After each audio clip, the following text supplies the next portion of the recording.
రాష్ట్రం మొత్తం రైతులందరూ ఒకటే మాట అనుకుంటున్నారు. రైతు బంధు బంద్ అయింది, రైతు బంధు బంద్ పెట్టింది కాంగ్రెస్ ప్రభుత్వం. కానీ కొత్త పథకం తెచ్చిండు ముఖ్యమంత్రి రేవంత్ రెడ్డి గారు. కొత్త పథకం, బ్రహ్మాండమైన పథకం తెచ్చిండు.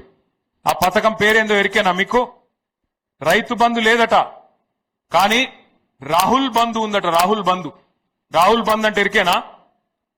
సంవత్సరానికి 1000 కోట్లు రాహుల్ గాంధీకి ఇచ్చే రాహుల్ బంధు ఒకటి మాత్రం పక్కా ఉన్నది. రైతు బంధు మాత్రం లేదు. 3 సార్లు ఎగ్గొట్టిండు. ఒకసారి కాదు, 2 సార్లు కాదు, ఇది 3వసారి రైతు బంధు ఎగ్గొట్టిండు ముఖ్యమంత్రి.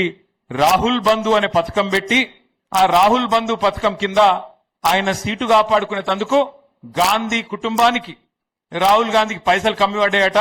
అందుకే రాహుల్ గాంధీ గారికి సంవత్సరానికి 1000 కోట్లు ఇచ్చి పదవి కాపాడుకుంటాడట ముఖ్యమంత్రి గారు. ఆయనకు తెలుసు, ఇప్పుడు రైతులకు ఓట్లు వేయించుకున్నాడు, అబద్దాలు చెప్పిండు, ఓట్లు వేయించుకున్నాడు. ఇక 5 ఏళ్లు ఆ సీట్లో కూర్చోవాలంటే ఏం చేయాలి? మరి ఏం చేయాలంటే